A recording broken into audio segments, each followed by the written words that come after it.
국정농단 최대 수혜자로 꼽히는 정유라 씨가 두 번째 구속영장 실질 심사를 받고 있습니다. 앞서 한 차례 구속 시도에 실패한 검찰, 구속 필요성을 입증하는 데 집중할 예정입니다. 현장에는 취재기자 연결하겠습니다. 조영성 기자. 네, 서울중앙지방법원에 나와 있습니다. 네, 정유라 씨가 법원에 출석할 때부터 적극적으로 도주 우려가 없다 이런 입장을 밝혔는데요. 어떤 상황이었습니까?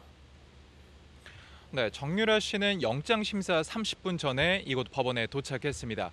제3국 시민권 취득을 시도했다는 얘기가 있는데 도주 우려에 대한 입장을 말해달라고 취재진이 물어보자 정 씨는 자신의 아들이 지금 들어와 있고 전혀 도주할 생각도 없다며 이를 반박했습니다. 이에 취재진이 재차 시민권을 취득하려고 시도한 적도 없느냐고 묻자 판사에게 말하겠다며 자리를 피했습니다.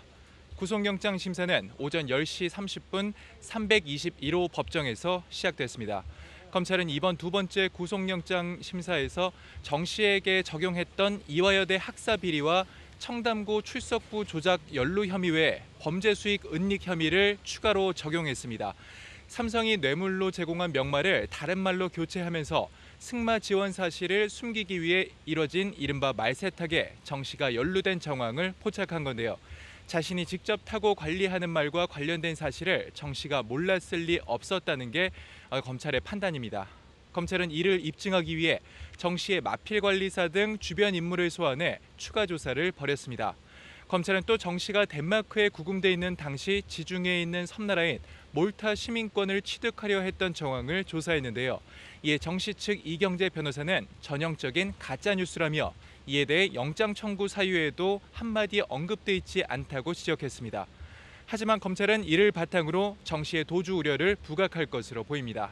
오늘 영장 심사는 권순호 영장전담 부장판사가 맡습니다. 앞서 권 부장판사는 국정농단 사건과 관련해 우병우 전 청와대 민정수석과 이영선 전 경호관의 구속영장을 기각하기도 했는데요.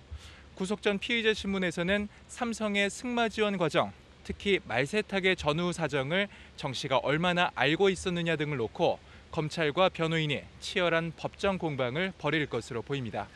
정 씨는 검찰 조사에서도 여전히 어머니 최순실 씨에게 책임을 떠넘기며 모르쇠로 일관했기 때문에 이번 심사에서도 같은 전략을 펼칠 것으로 예상됩니다. 이렇게 검찰과 정 씨 측이 팽팽하게 맞설 두 번째 구속영장 심사는 오늘 저녁이나 내일 새벽에 결과가 나올 전망입니다.